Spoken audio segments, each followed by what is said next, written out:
Praliza. And my name is Nathan Angelo Docarnoy. And lastly, my name is Daniel Baguio. We are the Group 6. And now we're going to make a vlog about the basic elements of communication process. First, we have the sender. They are the source of the message. For example, if our teacher is teaching in class, they're the sender. This is a slowly full, and this is a faster full. Watch this. Second, we have the message, the actual idea or information they want to convey. Example, a lesson about science or math. This is a triangle, and this is a box. This is a...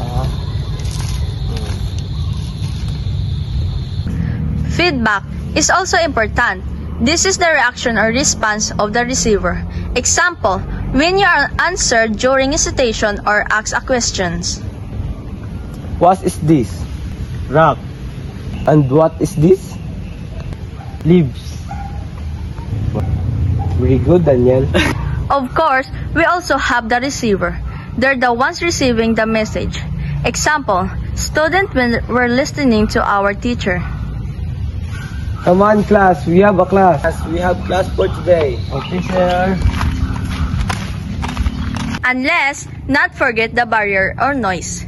These are obstacles to communication such as a noisy environment, weak internet connection, or unclear words.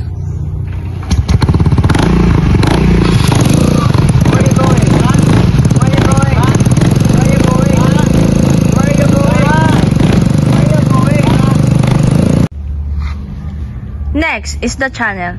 This is the method used to send a message. It can be through speaking, writing, text, call, or social media. Good morning, class. We have no. Yeah. Good morning. We have you.